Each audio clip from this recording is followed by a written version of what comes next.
We've actually done a whole entire book. A very chunky book. I know. We didn't think that... Well, think back to when I was still in Australia and I said to you, I'm going to drop an idea and I want us to both not say anything, go away and think about it, and then come back. Yep. And that's what it was. And you were like, no, definitely not. No. And then we were sort of in that, but maybe. You sold it to me. Hello and welcome to episode 18, the final episode of series 1 of the Ravishing podcast. We're talking through Jilly Cooper's Rutshire Chronicles in order, one section at a time. We'll discuss the chaos, the drama, the sex, and everything else that gets thrown in along the way. Just to clarify, we're not professionals or journalists, we just love the books, the Rutshire world Jilly has created, and love talking about them. You may already know the books well, you may never have read them and only heard about Jilly Cooper through the recent fabulous TV series Rivals on Disney+. Everyone is welcome here. I'm Lib, I'm relatively new to these books, and my mum Jan has known them for years. For those newcomers who've only seen the new TV show, Riders is the first in the 11-book series and where we first meet Rupert Campbell Black. Rivals is the second book and we'll be moving on to that one soon. Each episode we'll talk through some of the key things that happen in the books. We'll also let you know which chapters we'll be covering, so if you haven't already read the books you can read them alongside for the full experience. We really recommend you do, because if you don't, we can guarantee you'll be missing out on lots of Jilly's humour, storytelling and juicy details, as we're only skimming through some of the key bits on here. We're here to analyse, or maybe over-analyse, with opinions, tangents and probably a lot of judgment, because these books deserve to be talked about. There will be swearing, there will be mentions of sex, because this is Jilly Cooper, and if we had to cut out the rude bits there'd be nothing left to talk about. Today we'll be covering chapters 60 to 63, so if you're reading the books alongside, make sure you've read those chapters first.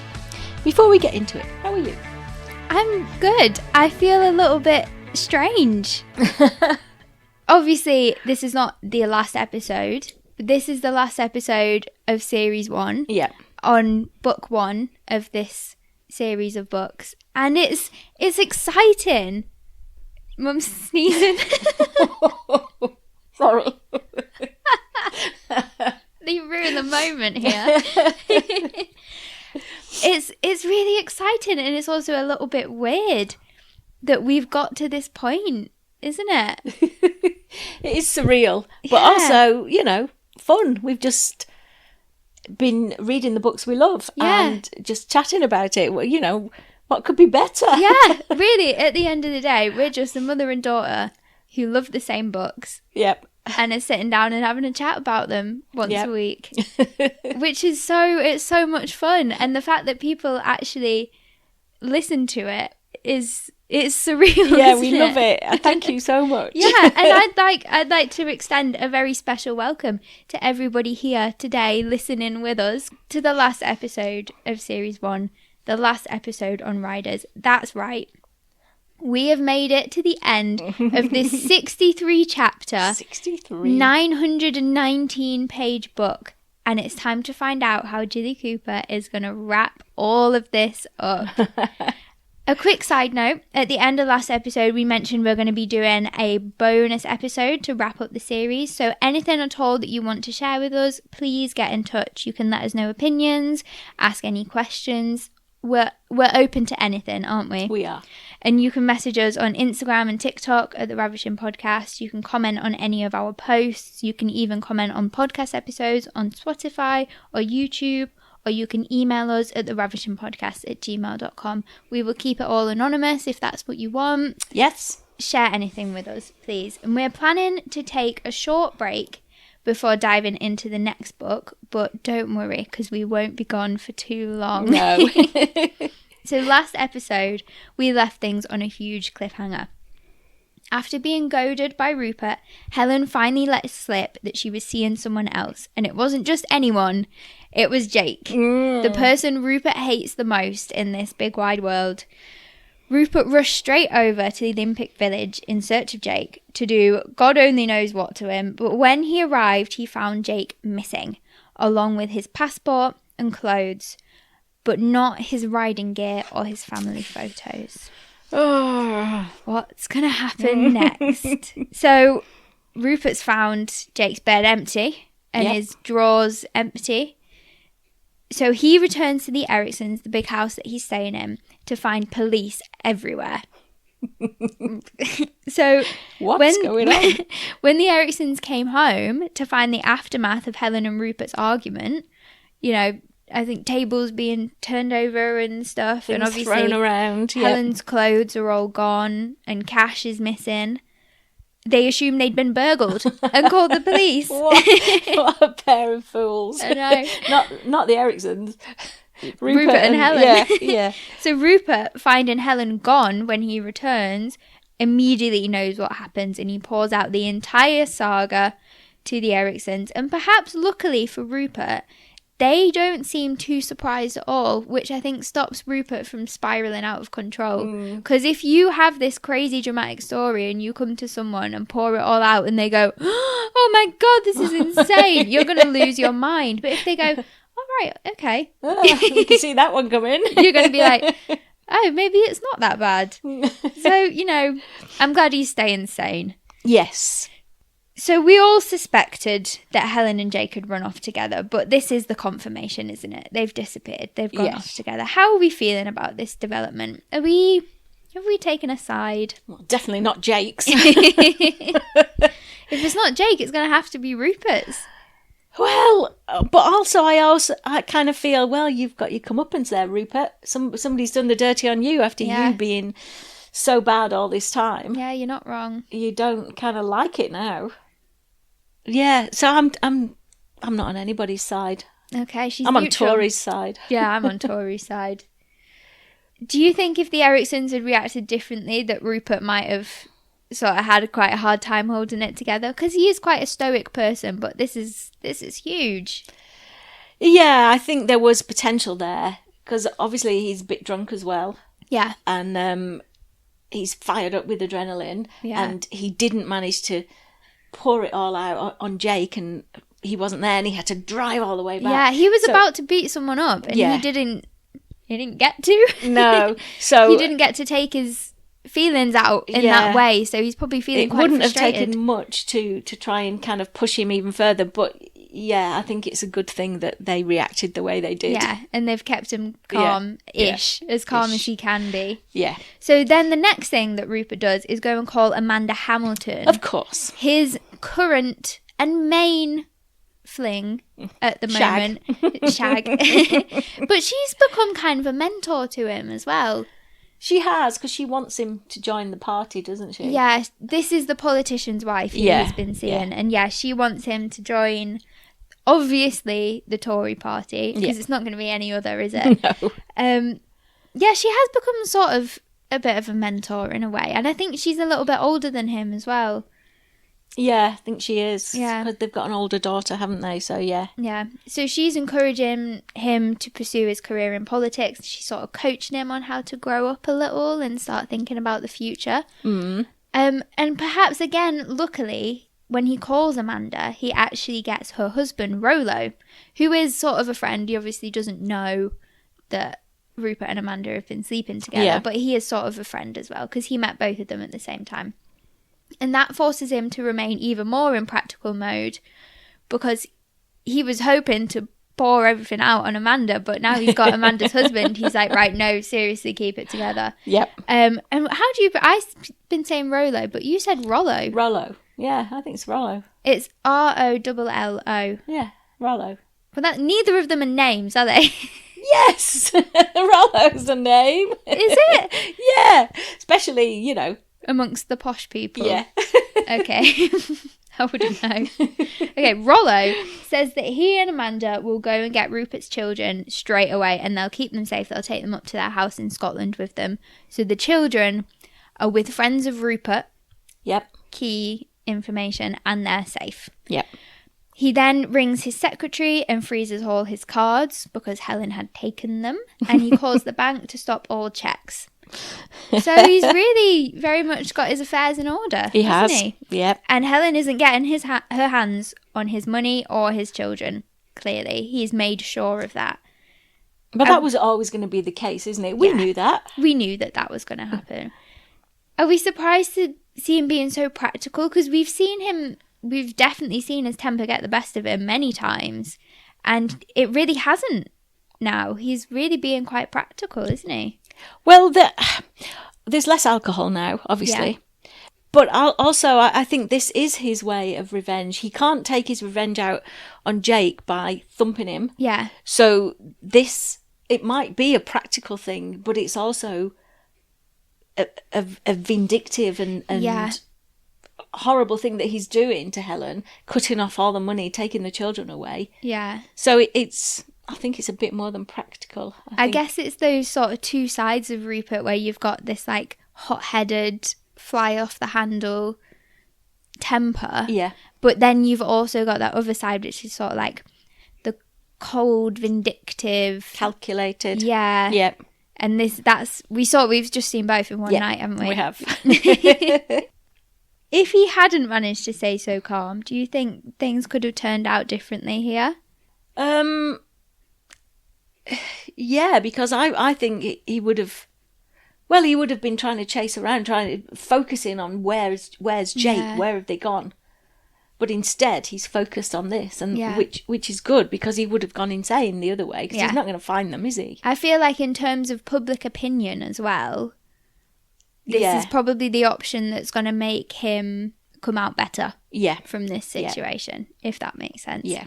So he is hoping to keep the whole thing under wraps. Obviously, he doesn't want a big scandal. But it would seem that the Ericksons' maid, who heard the entire argument earlier in the evening, has now disappeared and she has run straight to the press. So the next morning, the story is everywhere. Could you imagine the scandal? This is during an Olympic Games, a Summer Olympics, and you've got two members of the same team, and one of them has run off with the other's wife. Yep. Genuinely run off. Yep. Not just like they're having an affair. They have physically run away together. Yep. The scandal. Abandoned the games. Yep. I mean, the press just love a scandal, don't they? Yeah. Absolutely. And they'll love the fact that someone's done the dirty on Rupert as well. But they'll have no thoughts for poor Tori and the effect it has on families. They're not bothered about that. Yeah. No. Would you ever sell a story to the press? No. Depends how much they're offering. Not. No, I wouldn't, because I hate that type of press. And the fact that they wallow in all of that kind of stuff that hurts people. Yeah. And the repercussions of the things they do. No, I wouldn't. Yeah. It's not nice. The only way I would sort of do something like that is if I could go myself and tell it in my own words. Yeah. Do you know what I mean? Yeah. Like go on live TV where they can't edit me and say my side of the story in my own words. Yeah. Otherwise, it's just going to get... It'll get twisted to whatever story they want to be able to push, won't it? Yeah. The drama, the scandal. So, the Tory of the situation, she's over in England and she's decided not to fly out to LA like Jake had asked her to because it'd be too difficult and expensive and he'll be home in a few days anyway. But she's still buzzing with happiness after Jake's big win. Yeah. Nothing could ruin the good mood until she sees the news. And this story is all over the news. Obviously, this is the big scandal of the Olympics. And she thinks she's got to be dreaming. There's absolutely no way on earth that this could be true. She'd just spoken to Jake the night before. Yep, he told her he loved her, asked her to fly out. Yeah. So how could she possibly believe that this story is real? Yeah, you wouldn't, would you? No, you wouldn't. He's your husband. He has been for a long time. You've just spoken to him, and then you're expected to believe that hours later, he's run off with another woman. Yeah. Insane. You couldn't, if you were in this situation, if you were Tory in this situation, you wouldn't believe it, would you? No. There isn't... Who are you going to believe? Jake all lovey-dovey the night before, or the weird press with some sensation? You'd be totally confused. Yeah. You would think that somebody's misread something here. This is no way that this is what would have happened. But she's also on the other side of the world. Yep, she's on her own, or Fenn's away, or Melise isn't there to ask. Everybody's away, aren't they? And she's kind of on her own in this big house, wondering. She can't go to her mother. Can you imagine her mother? God, no. So, yeah, maybe she is also thinking, well, you know, they're all the way over there. I've got no interaction with any of them. Maybe there's something that I don't know about. Yep. You know? And she's just feeling confused and isolated, and she just wants to know. And as you would imagine, the story takes on a life of its own. It's the big scandal of the 1980 LA Olympics. And I mentioned this, that Jilly Cooper, I don't know why she decided to put it in LA, but the real 1980 Olympics was actually in Moscow. Yes. The first Eastern Bloc country to host the Olympics, and was actually boycotted by America. Yeah, I mean, that's quite interesting because I think had Moscow invaded Afghanistan or something like that, and I think 65 countries in total blocked. Yeah. They didn't go. It's still Cold War time as well. Yeah, yeah. So a lot of people didn't go. I think we went, Britain went. Yeah. I mean, even President Carter, the American president at the time, he threatened to revoke passports for any athletes that went. So it was really bad. Yeah. It was a crazy time, really. I think it's just quite... So maybe that's why she chose to have a fictional Olympics. I think definitely much better than getting into the politics at the time. I just think it's funny that America actually didn't even go to the LA Olympics, but in Jilly Cooperland they hosted. Yep. Oh, Jilly Cooperland is just a much better place to be, isn't it? Mostly. What is it? We call it Jilly Cooperland. The writers of Rivals call it the Cooperverse. Oh, that's good. I don't know. It feels a bit Superman-y to me. Yeah, we'll stick with Jilly Cooperland. Superhero-ish. I like Jilly Cooperland. It sounds like a theme park. It feels appropriate. Yeah.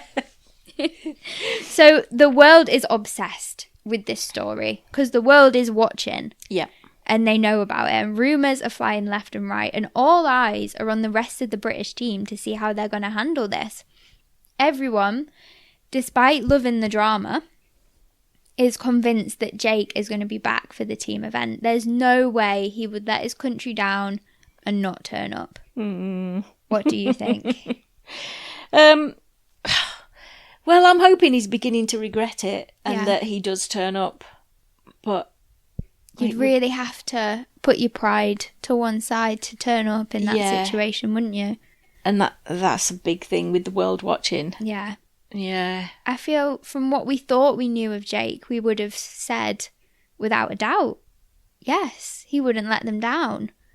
But this new Jake, who he seems to have sort of... gone off the rails. Yeah, who he's turned into, or maybe it was there all along, who knows?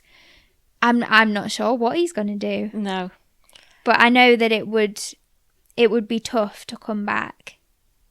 It would. And also... probably too embarrassing. I mean, can you imagine the tension that there would be between Rupert and Jake if he came back? I mean, it's bad enough when they were having a celebratory dinner for Jake's medal. Yeah. And Rupert couldn't stop. So can you imagine this? Even without this, they would struggle to compete as a team. Yeah. But now you couldn't, could you? No. You just couldn't. I'm thinking, if this were me, which it would never be, but if this were me, I don't think I could. And maybe Melise is hoping he doesn't. Yeah, it would make the teamwork easier, wouldn't it? It would, but also, can you imagine what Melise would have to cope with? Yeah, they would be at each other's throats the whole time. Maybe it's better for the team for him not to come. Yeah, I'm beginning to think that. Yeah, well, Fen obviously is desperate to get home and see Tori, her sister. But with Jake gone, the British team need her now more than ever. She's feeling devastated. She's feeling betrayed. She doesn't know what to do. This is her sort of her mentor, her father figure. Yep. And he's just gone and run out on her sister like this. Yep. The betrayal that she must be feeling. And while she's deep in the pits of despair, Dino appears. Yay! To make it all better. And now there is no need for words to express how they feel for each other. It's clear that everything from the past is forgotten. All that matters now is that the two of them are together. Yes, thank you, Jilly. Thank you, Jilly. And their reunion, their heartwarming reunion, is accompanied by a backdrop of the wildly excited German team who are supposed to be training next and have arrived early. And they're just cheering. They're like, woo! And it's nice, isn't it? This is a nice moment amongst everything. It is. And as they're on their way, Fen and Dino, for some much needed alone time together, before Dino, being the good guy that he is, despite everything, flies off to England to support Tori. So they think, okay, we'll have one night together and then I'll go. But they run into a friend of Dino's and he introduces Fen as his future wife. Now, just pause there. Is that the least romantic proposal ever? Yes. Oh, you can just see that. Oh, okay, how presumptuous. I don't know if I'd take that, to be honest. Jilly loves a surprise engagement, She does. doesn't she? She does, yep. And that, that's a classic, that one. But it's a good story and they're together and Yes. it's nice, isn't it? And we're happy they're finally together. Oh, yeah. I think it felt like time, didn't it? Yep. About time. Did they get engaged a little bit too soon? Well, it might seem a bit quick, but they've been apart for 9 months, haven't they? Yeah. And pining for each other. So I think they definitely know how they feel about each other. And I mean, yeah, engaged too soon. There's a lot of celebrity couples who don't make it, aren't there? Yeah. And these are a big celebrity couple. But some do. Some do. Yeah, I mean, Justin and Hailey Bieber had only been dating 2 months. They're still together. That's a contentious one to bring up, I can tell you that. Yeah. But then Goldie Hawn and Kurt Russell. Yeah? I love them. Oh. He said that they hit it off so intensely that they moved in together almost immediately. Wow. And he had a child and she had children. And when you know. Braved it, and they've been still going strong after 40 years. So I think if you know, you know, don't you? Yeah, it's true. Yeah. Although I do worry that they haven't been in a relationship together. So you don't necessarily know the dynamic and whether it's going to work. But I do agree, when you know, you know. Yeah, they've been around each other a lot in lots of situations, haven't they? They've not had that kind of coupley thing as such, but yeah. I'm not worried that they're not worried. Make it. No, I think they're going to be all right. I'm glad they're together. Yeah. So on that happy note, we're going to take a quick break. Okay. But first, obviously, we can't take a break without playing the Ravishing Quote Quiz. Da, da, da, da. So for this one, I'm going to give you a completely out of context quote, and I want you to give me the context and tell me who said it and what's going on. Okay? Completely out of context quote. For the last 5 months, no one's been able to see her ears for skirt. Oh, I remember this. Do you? Do you remember the context? No. And that's the game for today.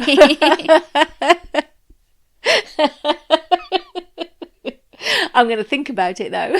She's going to think very carefully. Yeah. Any initial thoughts? No. Okay. I'm thinking it's Rupert saying it. Right. Yeah. But I can't think who he would be saying it about. No. That's as far as I've got for now. Okay. Yep. Well, I'll tell you the answer after the break. Okie doke. Welcome back, everybody. Thanks for sticking with us. It's time for the answer to the Ravishing Quote Quiz, and Mum thinks she's got it. She's been having a think, and she thinks she's got it. Yep. Okay, so I gave a completely out of context quote, and I wanted the context, basically. So the quote is, for the last 5 months, no one's been able to see her ears for skirt. Right, so I think it's Rupert. Yep. And he's saying it about Janie. Okay. Because her and Billy kind of getting back together. Yeah. And she's been missing in action. I think he's talking about Janie. Janie. And yeah. who do you think he's saying it to? Oh, I see. Nah, I didn't know about that bit. Okay. He's not going to be saying it to Billy, is he? So it is Rupert. Yay! You're right. He is saying it to Billy. Oh. And it's about Helen. Oh! Yeah. So he's talking about the Jake thing. He suspects that Helen might be having an affair, which he didn't really mind about so much. Right. It was before he knew it was Jake. Yeah. Right. And he's heard from the staff. Yep. Apparently she's quite distant, and he says to Billy, oh, well, I think she might be seeing someone else. Right. Because for the last 5 months, apparently no one's been able to see her ears for skirt. Because her skirt's always pulled up. Yeah. Okay. I get that. Okay. Well, you didn't laugh. Oh, so I was wrong. I was partly right. You were wrong. No, And okay. during the break, she shouted to me, I think I've got it. Well, you've got to feel positive about yourself. If you don't believe in yourself, who will? Exactly. Okay, let's get back to it. So, as the team event draws near, things only seem to be getting worse for the British team. British team. Team. Jake still hasn't appeared, and they've been hit by a bit of a run of bad luck, which on competition day leaves them with only 3 riders, meaning they don't have, it's teams of 4 compete. Yep. And they drop the worst round of the 4 and go through the 3 best. Yep. So that means they cannot drop a bad round. There is no room for error. Mm-hmm. There's only 3 of them competing. Yep. And they've got to turn up. What's going to happen? Ooh. The pressure is on, but pressure makes diamonds. I mean, pressure's good, isn't it? I mean, and sports people can thrive under pressure, can't they? And it's the same with deadlines. Sometimes you need something like that to galvanise you as well. Yeah, some people work better like that, don't they? Yeah. I don't, but some people do. Oh, I definitely need a deadline to get me, Do you? Oh, yeah. I hate pressure. I'm not very good. I will, but I'm not so good at working under pressure. And in uni and stuff, I would always get things done for quite a lot earlier than I needed to. I think I handed in my dissertation a day early. Oh. because I don't like to be under pressure. Last minute. I'm not a last minute girl at all. I like spontaneous plans when I know I have the time for them. Yeah. But when I've got something big and important, I like to get it done. Get it out the way. Yeah. Yeah. I don't like to. If I can avoid putting myself under pressure, I'm going to avoid it. So don't be a sports star. I'll try. Yeah. Because you might not cope very well. What sport could I do where you don't get put under pressure? I don't know. Are there any? Fly fishing? I don't know. Yeah. Once that's in the Olympics, I'll do it. Rupert is also in intense pain because he's got a trapped nerve because he dislocated his shoulder in training and they put it back and we think they've trapped a nerve. So he's in agony, but he's not willing to let it get him down, and he's not going to let his team down. He's not going to miss out on his last chance for a medal. So he refuses to sit out. He's like, no, we're doing this. I'm going to power through. We are doing this. And this shows his character, I think. Whether he's doing it for himself or doing it for the team. Yeah. It does show his character. It does. Because obviously he wants to do it for himself. But there is also that element that they cannot compete if he doesn't. So the rest of the team have got no chance. They need 3 rounds, don't they? Yeah. And they've only got 3 and they should have 4. So he really can't let anyone down. And I do like it. And this whole situation is, I feel like it's kind of the time when the Rupert that we know starts to come out. Yeah. A little bit. Emphasis on starts. Yeah. I mean, Jilly's good, isn't she? Yeah. I mean, Rupert, he's a ruthless bully. He's a serial adulterer. Yeah. He's not the best with his horses. No.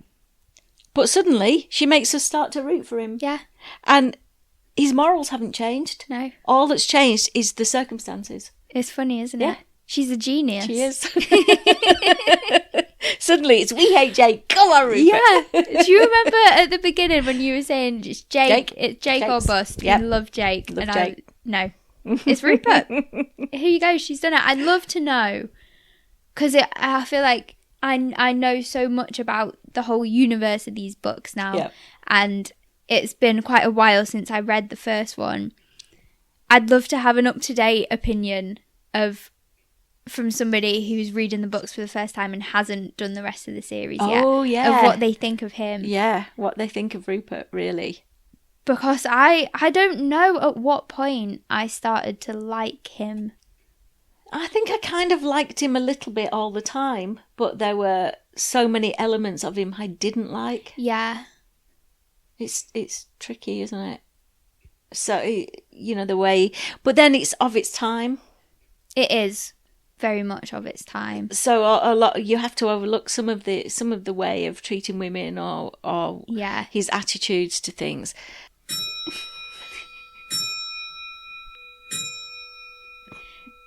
So that little tangent was cut off by the clock, telling us that it's lunchtime, so we better hurry up, get through the rest of it. The clock has said, get back to it, all right? Come on. Get back to it. So what were we even saying?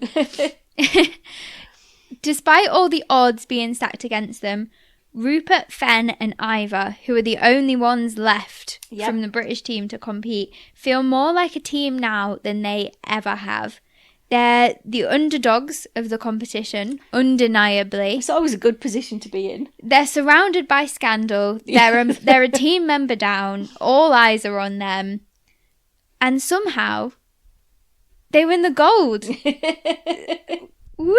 Of course they're going to win the gold. Screw Jake. They don't need him anyway. They've done it, and they've done it a man down. Yep. Okay, they don't need anyone. A man down and somebody injured. Yeah. There you go. They've done it. I was so happy. I was like, there's no way that this is going to happen. Rupert was such a hero, wasn't he? He did it one-handed. Yeah. He could barely move. Yeah.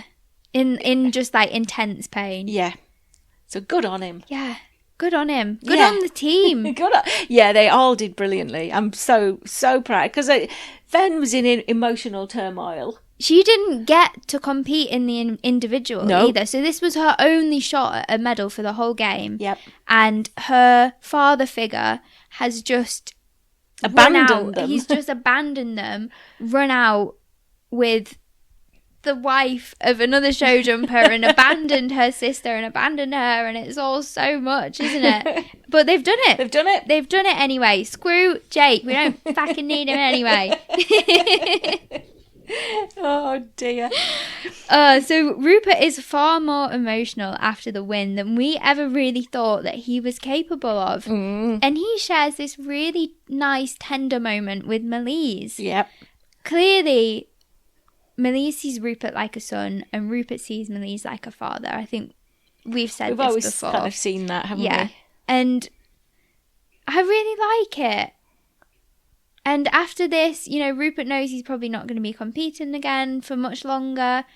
I think that's taken the pressure off their relationship a little bit. It's changed it a bit. And it's a nice moment. It is. And they've kind of reached that understanding, haven't they? I mean, together, they've reached the pinnacle of a show jumper's career, if you like. And Olympic gold is the pinnacle. Olympic gold, yeah. And they've realised that they needed each other. Melise needed good team members pulling together in times of stress, and like this situation was. And Rupert especially needed Melise to keep him, keep pulling him back on the straight and narrow. And they've been doing it for a long time as well, because Yeah. Rupert has been a mainstay on the British team for, what are we going to say, 10 years? Yeah, at least. If he's 31, he's a good 10 years at least, probably even more. And I don't think there would be many times across those 10 years when Rupert would have competed at a show without Melise at least being there, if not being the manager of the team he was on. Yep. So they've got quite a long sort of history together. Yeah, they have.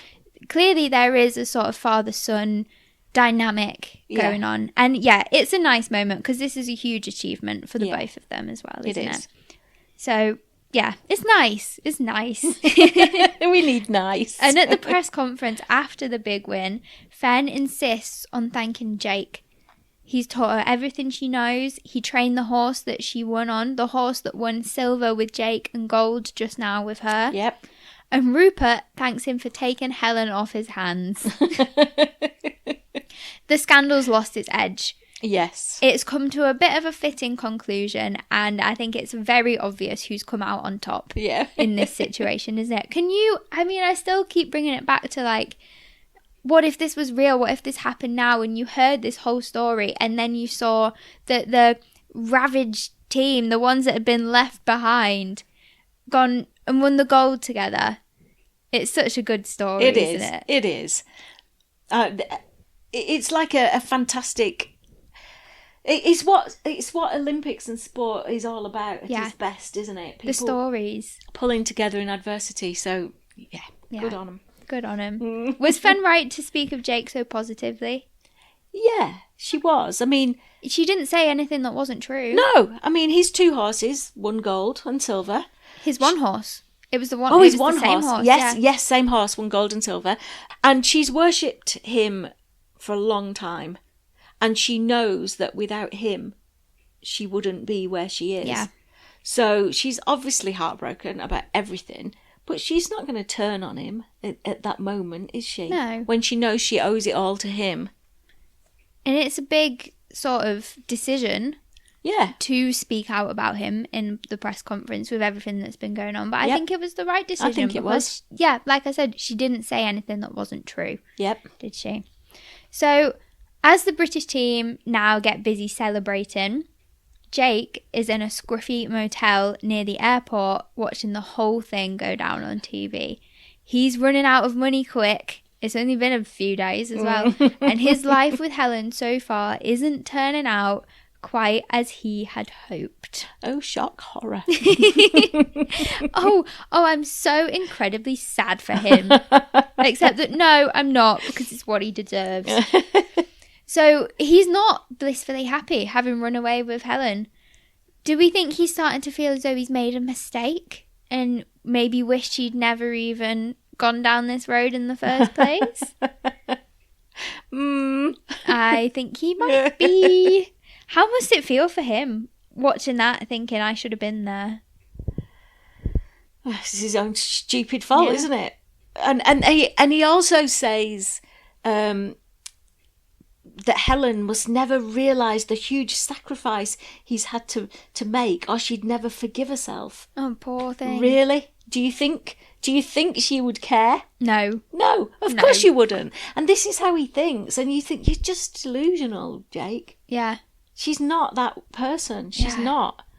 So, no. Yeah. And I'm not really surprised that they're not happy together, because we could see it coming all along, couldn't we? Any time when they weren't sneaking around and having sex, there was some kind of issue going on. And he's already having second thoughts. He was having second thoughts before she even told Rupert. Yeah. So... And he got pushed into making a decision as well. Because we don't know what decision he would have made if he hadn't been pushed. But this is what's happened. This is, there's no going back now, is there? Well, there isn't. But then you also look at Rupert as well. Rupert's come out of this like a shining god, if you like. Which he is wont to do. Yeah, he deflects the paparazzi from him and Helen to keep the focus on the team. And he did all that with his shoulder and everything like that. But, I mean, if a sports star today behaved like Rupert has, would we excuse them because they won gold? I think we might. I don't know. I don't think... I don't know. You've got to think about social media sensitivity as well, and sponsorships, and he might be dropped. Well, in this day and age... morality clauses and stuff like that, don't they? It is very easy to fall from grace in this day and age. Whether a story is true or not, it's very easy for reputations to be ruined. Yeah. And, cancel culture and all that, which I have to say I don't really agree with. But... will everybody just forget all that now because Rupert's, risen above? I mean, it's still like a huge achievement, and you're still going to have that national hero status. It depends what people think of what he's done, I guess, doesn't it? I mean, he's an injured enough figure now after everything that's gone on for people to be forgiven, I think. Yeah, is it in that back then? Was it kind of seen as okay to be a bit of a playboy, whether you were married or not? And then suddenly he's the hero because he's been dumped by his wife very publicly, and he's overcome all that pain and injury in a massively heroic way. Yeah, maybe, I don't know. Yeah, I don't think... I'd like to think not, but... No, I do think if this were now, people would be more bothered about the fact that he cheated on her non-stop from start to finish. Yeah, I think so. Because he did, didn't he? He did. And people would be like, well, yeah, she left him. I think it'd be more sort of a neutral reaction. Yeah, because, you know, enough's happened on both sides. So... Moving on. Time will do that, won't it? Summer turns to autumn, and Tori has pretty much lost all hope of Jake coming home. Oh. Life's moved on. Rupert is making his move into politics. He's tipped to take over a safe seat in Gloucestershire. Fen has returned a hero. She's travelling and competing with Dino all over the world. And Tori has carried on like a robot. Oh. For once, there are no money problems, which is nice, but Tori isn't enjoying anything like she used to. The world just is not the same place. She's too depressed to eat, she's lost a lot of weight, and she's starting to lose the will to keep going altogether. Yeah. Poor Tori. She's lost the will, hasn't she? Definitely. What does she need right now? What does she need? I mean, she would say she needs Jake to come home. I think even now, she loves Jake too much. Yeah. It's too big an ask of her to be anything else. Yeah. To put herself first, to try and kind of focus on the fact that he's not going to come back, and you've got to start to rebuild yourself. I think that's too big an ask, because her whole world is centered around Jake, isn't it? And she's been with him. She's been in love with him since she was a kid. Yeah. They've been together for such a long time. And together well. Yeah. And I know I've said it before that I would love to see somebody else come and sweep her off her feet, and she can be her own woman. Yeah. And you'd be the person that she's meant to be and be supported. But realistically, there's no way that she could now at this point, is there? No, and I think she is being the person she's meant to be. I think she is. She's meant to be with Jake. Yeah. Oh, romantic. I know. Yeah, I mean, I want to see her discover her own self-relationship rather than just go back to Jake. But that's what she needs, isn't it? She needs Jake to come home and to be with him. Even though it's not quite what I want. It's not quite the ending that I want for her. I know that it's what she needs. So we're just going to have to be okay with it, aren't we? We are. So Jake, meanwhile, has returned to England. He's got absolutely no money. He's desperately tried to get a job, but found every door firmly closed after what he did. He would be able to handle it all, however, if only he were happy. But he's not. Could have told him that. Left with nothing else in the world but each other, Helen and Jake are not happy together. They don't have very much in common, and it's a cold, cold world out there without Rupert's money and Tori's support. And they're not happy. No. And we knew they wouldn't be. We knew this was coming, didn't we? Do we feel that they maybe possibly deserved this? I mean, it was never going to work, was it? They're so different. Helen is completely self-obsessed. Jake is obsessed with horses. Yeah. Where's that connection? There isn't one. No. I mean, I never wanted it to work, to be honest. No. And I think Jake doubted it even before they ran off together. Yeah. He'd just got himself in this hole of, how do I get myself out of this? So it's all just one huge disaster, isn't it? Yeah. I think if I were writing this book, I would have Jake and Helen stay together maybe they'd even have a kid or something and they'd have to make it work and they'd be unhappy, but they'd stay together. Oh, God, can you imagine? Helen? And I would have Tori realise that she doesn't need Jake. She doesn't need a man at all. She needs herself, and she would discover enough. her own self-relationship. And if I were writing this book, that is what I would do. But it's not what's going to happen, is it? No. There's no spoilers about it in there. It's not... So eventually, Jake is driven to sell everything he has, and the very last thing he has to his name is his silver medal, and he sells it. Now he's really hit rock bottom, and it's in this moment that he hears the news that his dog has died. Jilly! Yeah, I know. I mean, she kills Dino's horse. She kills Jake's faithful dog. Yeah, I thought she liked She animals. can't be stopped, can she? She's on a roll. Without even thinking, Jake uses his absolute last penny to buy a puppy and rushes straight over to his house, maybe his old house, Yes. to see Tori. Yeah. Was he just waiting for some kind of excuse? I think he was, because he realised almost immediately that he'd done the wrong thing. Yeah. And he was way too ashamed to kind of... How would he go back there? He thought they were all getting by without him.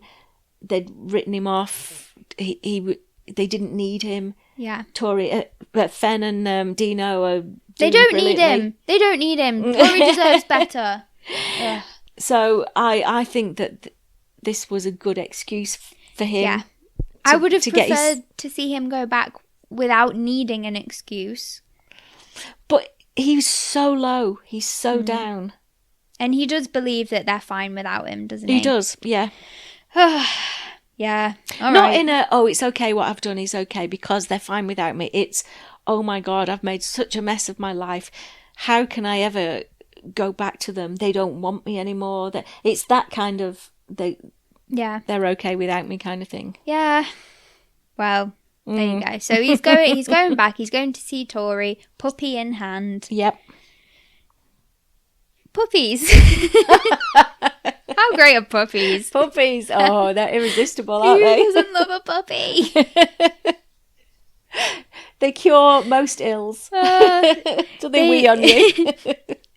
They don't fix everything, do they? No. And I don't think they're going to fix this situation. No. But they are just bloody amazing, aren't they?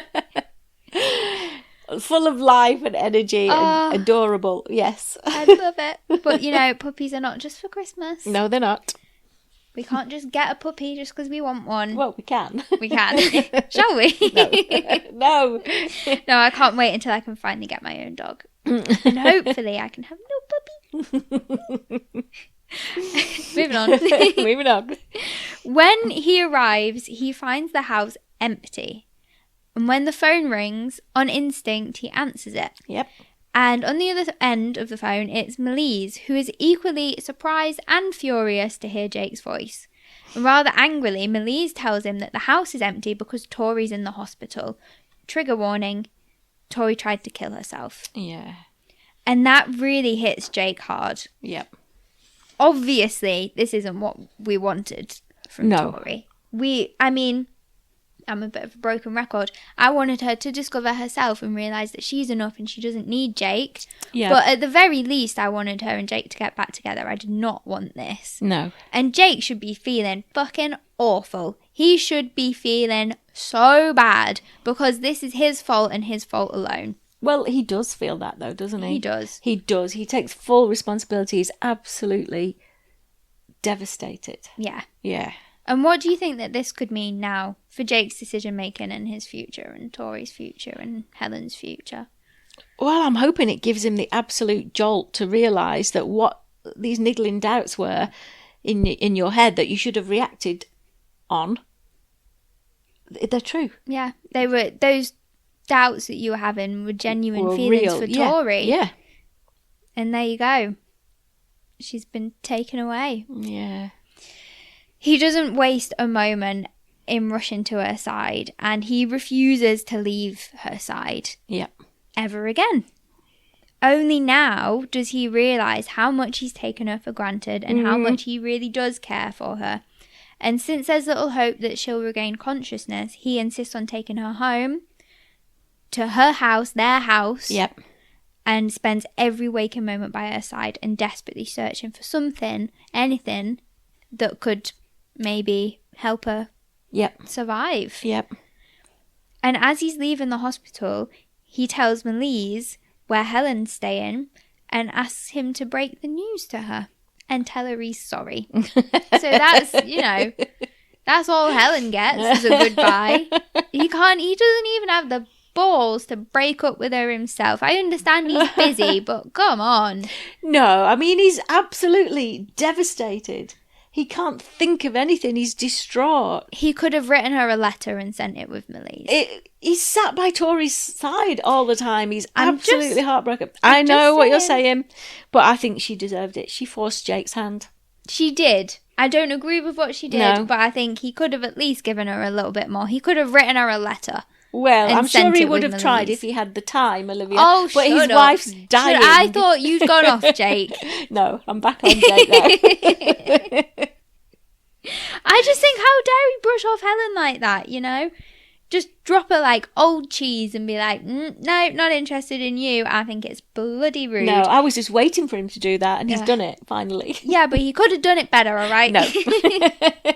He spends days by Tori's bedside, wishing things could be different, if only she could regain consciousness long enough for him to tell her how much he loves her. Yep. Just as he's about to give up hope, Tori makes an unexpected recovery. Yep. Yay! It's too early to say for sure, but it looks like she might be okay. Yep. And there we go. The secret ingredient to her recovery was love all along. All along. And Jake's devotion has brought her back. Yes. I mean, okay, yeah, I'm happy. She's okay. And I know she's going to forgive Jake. And she's going to be happy and he's going to be happy. But it's not what I wanted. No.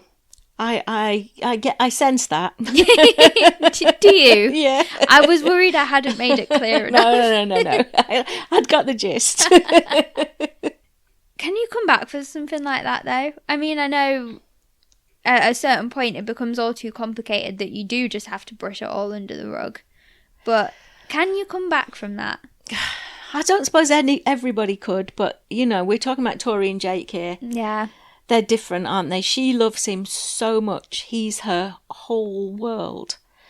And it's so sad. She's so insecure and her whole self-worth is tied up with loving Jake and being there for him.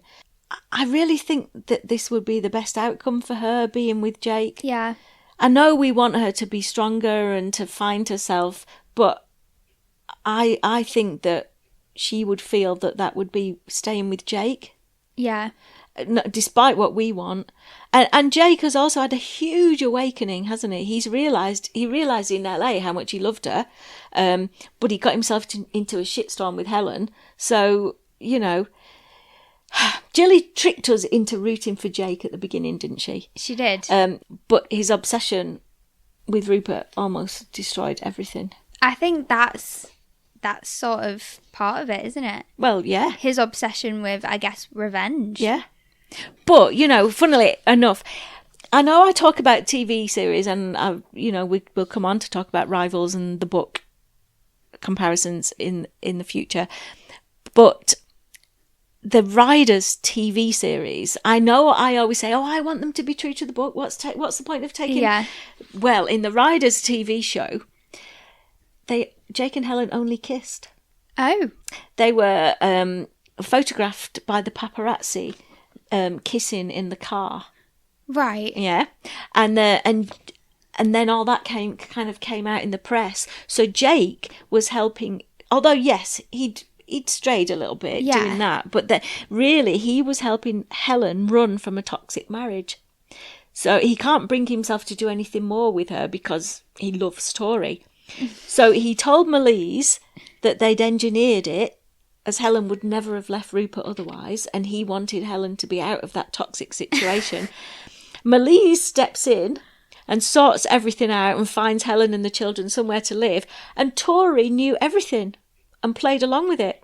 That is a crazy departure and they're all fabulous. From the books. Yep. That is an insane departure from the story. It was all about engineering Helen away from Rupert in a way that Helen could do it, and Tori was in on it. Well, somebody's got scared of doing the real story, haven't they? And that all happened before the Olympics, and then Rupert gets injured and can't go to the Olympics. What? And GB win gold with Jake. That is insane. Satisfying. That is insane.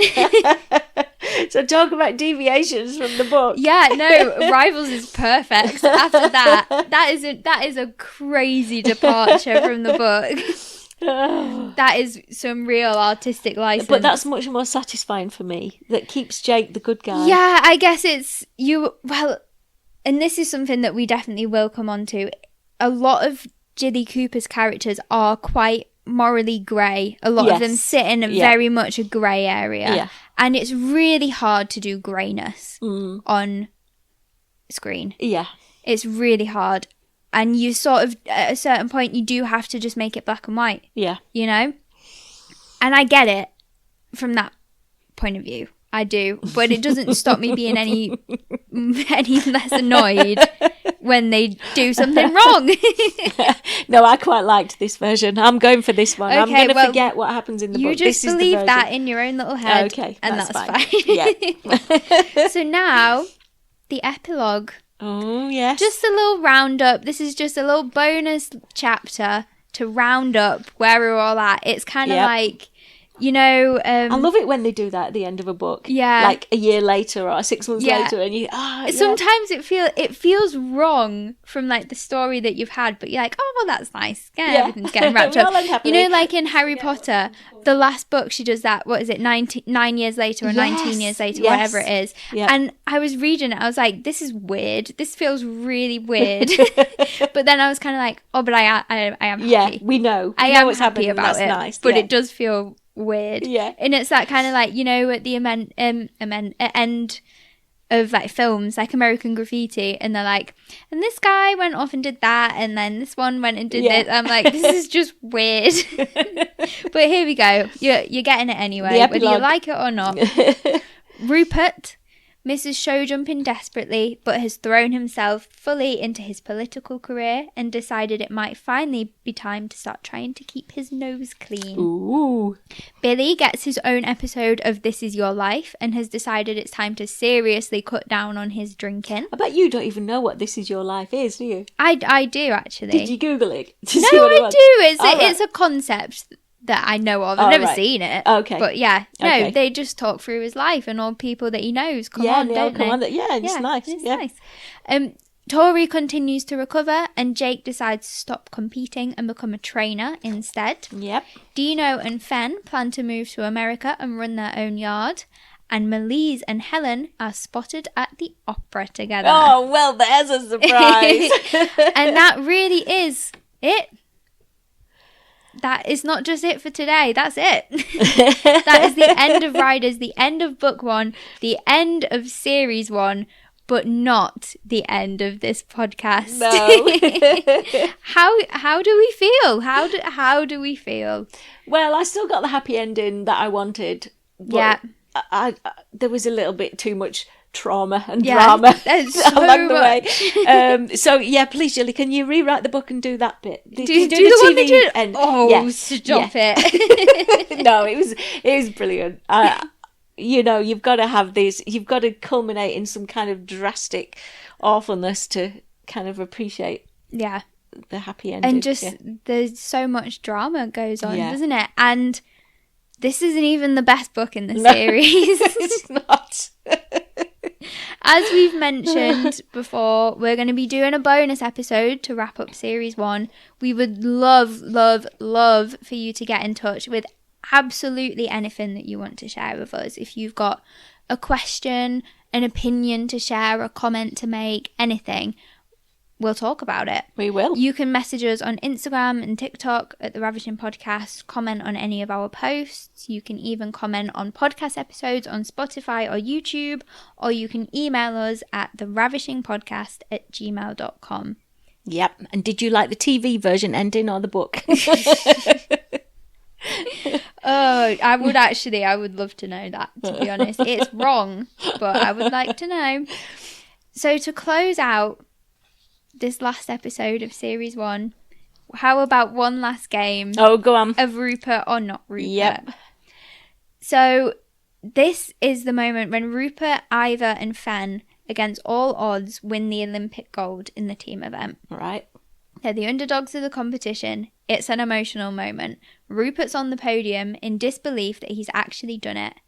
How does he describe them? Right. One real, one fake, okay? Yep.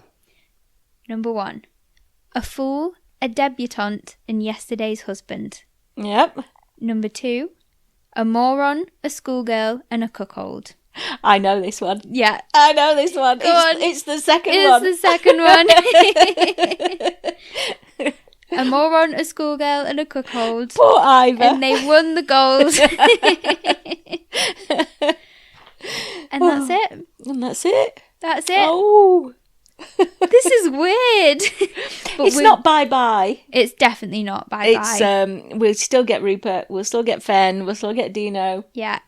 We're going to try and bring this bonus episode to you a week after this episode comes out. We're going to try our best, but it might not be possible. But it is coming. And then I think we'll take a break for maybe a couple of weeks so we can catch up with ourselves. But it's not going to be very long. No. Don't worry. But in the meantime, to occupy yourself, why not get a head start on reading Rivals? Yes. And watching the TV show from the beginning, because we'll be talking about both. We'll be talking about both and how they might differ and, everything, really. Opinions on both. We're going to kind of try and do them alongside so we can compare. Yeah. So it's going to be really fun. It is. I think it's going to be fun. And, while we're all waiting for the second part of Rivals Series 2 to come out, why not have this fantastic Rivals fix? Read the book, watch the series from the beginning. Watch the relevant episode. Yeah. And then compare. Yep. Go for it. I'm really excited to get going with that. I am really excited. So it won't be long. And that is it for today. Thank you, as always, so much for listening. If you enjoyed this episode, please tell your friends. And if you're feeling particularly generous, give us a rating or leave us a review. It really does help. And if you didn't enjoy it, please keep it to yourself. You can follow us on Instagram and TikTok at The Ravishing Podcast for updates and extra bits. Make sure to turn on notifications so you never miss an episode. And please, please, please feel free to get in touch with us. Yes, absolutely. So if you have strong opinions, and we know you do, we'd absolutely love to hear from you. Favourite characters, who you imagine when reading about them, best bits, worst bits, anything you want to share, any questions you have, anything you want us to talk about. You can message us on socials or email us at theravishingpodcast@gmail.com with all your Rutshire deliciousness. So that's all from us, and see you next time. Goodbye. Bye.